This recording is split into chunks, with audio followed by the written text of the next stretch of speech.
So here's a second try at this. This is the same data table you've seen earlier. It has the average in here already, but this is your independent variable. Here's your dependent variable. You wouldn't want to plot all the stuff with the trials. You just want to see what the trend is with this column. I'm going to hold down the control key, and then I'm going to click over here. So now I have two columns highlighted, and that is what I want to graph.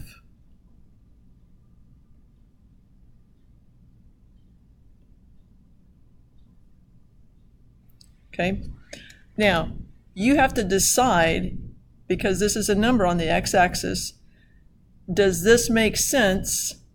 Do you have like 5 3/4 setting, that sort of thing? It might be a number on a dial, but is it something that you can have a lot of fractions of? It's possible you can have 5 1/2 and that sort of thing. If so, if whatever's on the x-axis makes sense as numbers, then you need to choose what's known as the scatter plot. Don't choose a line graph because it'll start connecting things, but you would choose that. Okay, so you need to make that decision. That's how you decide between a column graph, or what they call bar. We used to call it a bar, now they call it a column because, you know, columns go up and down. Or should it be a scatter plot? All right, again, customize is where you make all of your nifty changes for titles. If you want your title centered, because average what versus heat setting is not very helpful. Okay, is it average time, average number of popcorn kernels, average what? Okay, remember this is where you can center your title if you like. So we definitely would need to change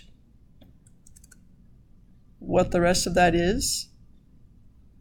Okay, and if there's not a reason to have a legend, you know, we just have the average. There would only be one bar. Same thing on a scatter plot. If there's no reason for a legend, then get rid of it. Okay, there is no need for it. You're not looking for anything over there. This already does start at 0, so that's handy. If you decide you want to do a scatter plot graph under data,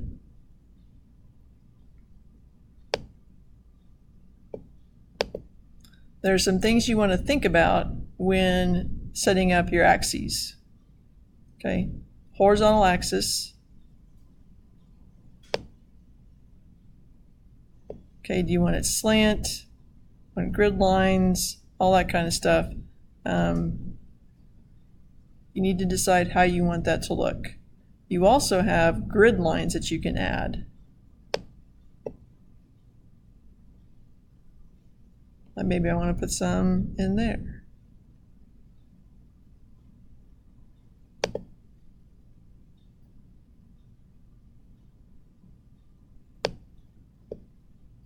Okay, so that's the thing to think about.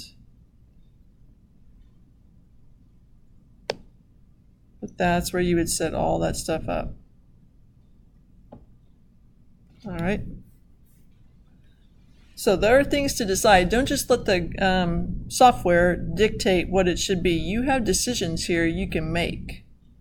Some are more appropriate than others. We will talk about why some are better than others.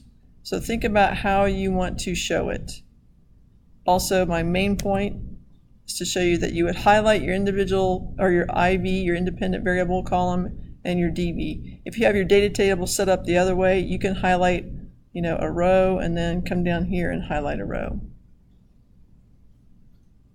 So that should give you a little bit more insight in how to make